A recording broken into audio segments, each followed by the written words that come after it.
चलिए वीरेंद्र बब्बर जी, बहुत सारी चीजें हैं। विक्रम लोहिया जी कह रहे हैं कि लगातार हम बात कर रहे हैं देश की, हम बात कर रहे हैं मुद्दों की, और ऐसे ही हंगामा रहेगा।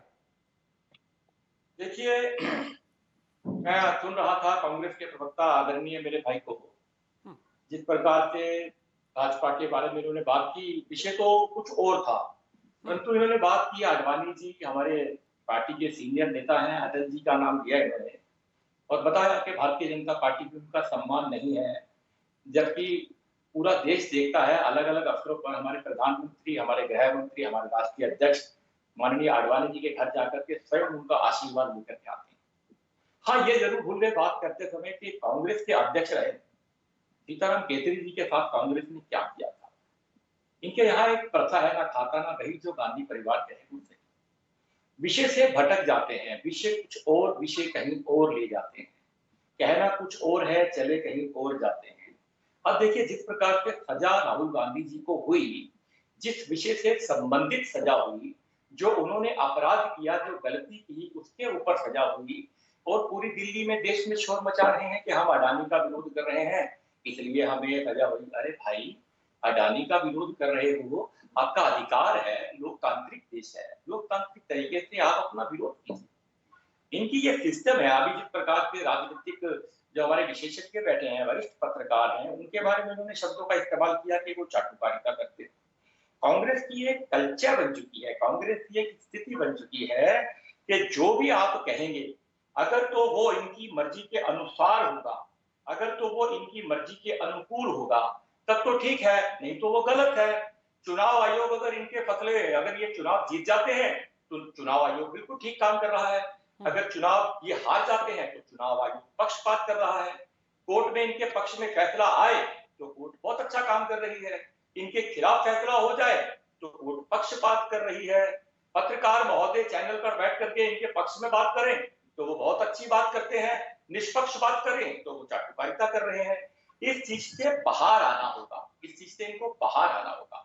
आज देश की जो परिस्थितियां हैं, मैं आपको बताना चाहता हूं, जिस प्रकार से राहुल गांधी जी ने जो बयान दिया और उसके बाद जो व्यक्ति कोर्ट में इसके खिलाफ गया, कोर्ट में पहली दूसरी पेशी पर दोनों बार उसने, जज साहब के, उनके एडवोकेट ने ये कहा कि हम राहुल गांधी जी को परेशान करने के लिए कोर्ट में नहीं आए हैं, जो हमारे समाज की भावनाओं को ठेस पहुंची है, जो इन्होंने नाम देकर के हम पे आरोप लगाए हैं, अगर ये मोदी नाम से माफी मांग लेते हैं तो हम अपनी इस रिट को वापिस ले लेंगे। इन्होंने कहा मैं माफी नहीं मांगूंगा। अगली बार उन्होंने कहा मोदी नाम को भी छोड़ो, हमारे समाज को, जिसको आपने टारगेट किया है, उनसे भी माफी मांग ले तो भी हम इस रिट को वापस ले लें। अगर भाई मेरे से गलती होगी तो कहते हैं मैं माफी नहीं मांगूंगा, मैं सावरकर नहीं हूं। सावरकर जी जो जिस प्रकार के उन्होंने पूरे देश की आजादी की लड़ाई लड़ते हुए अपना बलिदान दिया, वास्तव में ये सावरकर नहीं हो सकते। परंतु जिस प्रकार से ये कहते हैं माफी मांगना हमारे स्वभाव में नहीं है, भाई माननीय कोर्ट के सामने लिख करके, हल्फनामा दे करके, माफी मांग करके आप अपनी जान छुड़ा करके आए थे राफेल मामले के अंदर, यदि हमसे भूल हो गई हमको माफी दे दो। सवाल यह है कि अगर कहीं कोई गलती हुई है, प्रोटेस्ट करना विपक्ष का अधिकार है, और ऐसा नहीं है कि कार्यवाही पहली बार राहुल गांधी जी पर हुई है। इससे पहले भी अनेक अफसरों के ऊपर, लगभग 32 से ज्यादा अनेक नेताओं के ऊपर, और उनमें बहुत बड़े बड़े नाम भी थे, लालू प्रसाद यादव जैसे भी उसमें नाम थे, जयललिता जैसे भी उसमें नाम थे, उनके खिलाफ भी ये कार्रवाई हो चुकी है। 6 तो इसमें बीजेपी के लोग थे। तो ऐसा क्या हुआ जो अलग से हुआ? इनके सांसद चैनल पे बैठ के प्रमोद तिवारी जी कहते हैं, माननीय न्यायाधीश के विवेक के ऊपर सवाल उठाते हुए कहते हैं कि उनको पता होना चाहिए कि वो किसके बारे में फैसला सुना रहे हैं। भाई राहुल गांधी जी कानून से ऊपर हो गए क्या? कानून से अलग हो गए क्या? ये जो सिक्योरिटी कॉम्प्लेक्स है, वो कहते हैं चैनल के ऊपर, पूरे देश ने वो वीडियो देखी है, जिम्मेदारी के साथ उन्होंने कहा, मैं छाती ठोक के कहता हूं कि राहुल गांधी के बारे में फैसला लेते समय कोर्ट के न्यायाधीश को सोचना चाहिए था, उनको दिमाग को काम करना चाहिए था कि वो किसके खिलाफ फैसला दे रहे हैं। भाई कोर्ट के अंदर एक अपराधी होता है, एक विक्टिम होता है, अपराधी के खिलाफ जो व्यक्ति कोर्ट में गया, उसके ऊपर कोर्ट में माननीय न्यायाधीश महोदय ने अपना फैसला सुनाया, तो माननीय न्यायाधीश महोदय के विवेक के ऊपर सवाल उठाना ये इनका काम है। और ऐसा नहीं है कि ये पहली बार हुआ है, अनेकों अनेक बार। मैं लोहिया जी आपसे जवाब लूंगा, लोहिया जी जवाब लूंगा आपसे। वीरेंद्र भाई, ये बताइए कि ठीक है, ये सारी चीजें लगातार चल रही है, लेकिन क्योंकि सत्ता पक्ष में आप हैं, तो सदन की कार्रवाई के लिए भी तो आप लोगों को कुछ देखना होगा, कुछ तो करना होगा। निश्चित रूप से आखिर देखिए मुद्दे कहां से आएंगे जिन पर बात होगी? इतने सारे मुद्दे हैं, जो लोग हैं, जनता की आवाजें, जो बातें अभी सर्वेश्वर पाठक ने की कि खर्चा कितना हो रहा है, वो एक आम आदमी की, एक जो लोग हैं उनकी जो पैसा वो कमाते हैं, जो टैक्स देते हैं, वो उसकी कमाई का है।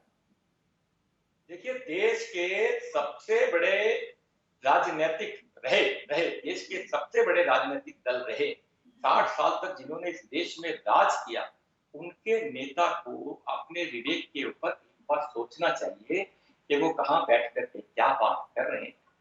वो कहते हैं संसद में बोलने नहीं दिया जाता, और जिस बात को लेकर के उन्होंने कहा कि संसद में बोलने नहीं दिया जाता, माइक म्यूट कर देते हैं। ऑन रिकॉर्ड कह रहा हूं, उस दिन भी उन्होंने 43 मिनट संसद के अपना बात रखी।